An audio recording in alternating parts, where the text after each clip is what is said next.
Okay, some of you come onto YouTube to watch videos of young, attractive people doing yoga, and others of you subscribe to see strange middle-aged men with an interest in coloured pieces of plastic. Yep, I'm talking to you.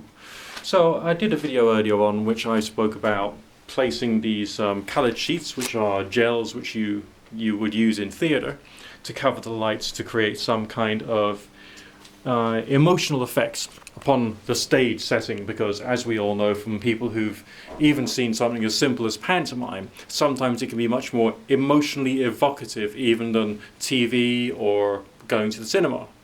So I thought those things were interesting, and I've seen a few posts online about claims about colour therapy, and I wanted to explore it for myself. One thing which goes on inside my mind is, if white light contains all the colours, how can using a coloured gel which filters out colour have some kind of power or effects upon you?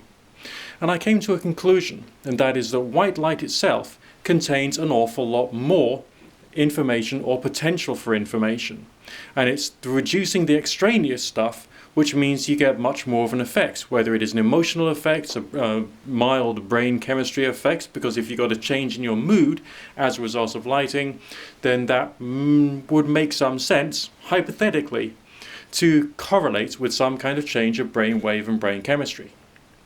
But it is the reduction in the extraneous variables, such as all the rest of the colours, which is what makes it work. So when we're thinking about, let me provide an example. My piece of red sheeting. Don't know whether you can actually see me through that, but never mind. Alright, that's a very primary red, apparently. It's supposed to only let red through. I don't even know if I'm carrying the right lens here. Okay. Alright, a very pure primary red. So it's supposed to only let through red. And I think my dark blue is similar in terms of only letting through blue, if I can find it. Whoops, no, that's the purple one. Anyway, I've got a blue one as well. One of the other reasons that I'm curious about colour is because, you know, we also use that in 3D. Okay? Because the primary red, the primary blue blocks out the other frequencies of the other colours. And something similar happens with some of the ones which are designed to provide more colour perception when looking at 3D anaglyphic images, such as the purple and the green, and the yellow, or in this case browny yellow and blue. But that's another subject for another day. So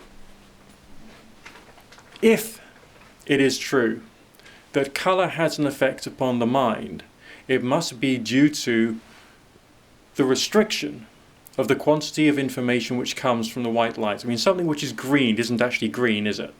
It's reflecting green. It's absorbing the rest.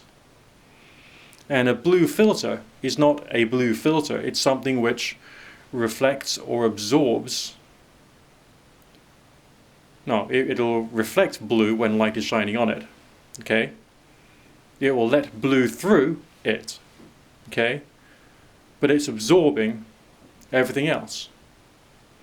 So it's reducing or restricting other forms of energy. So when you're walking through a nice green glade, a nice green forest, yes, you're getting all of the olfactory and the chemical stuff of all the essential oils of the plants and the very naturey type stuff. So that side of things definitely you're getting.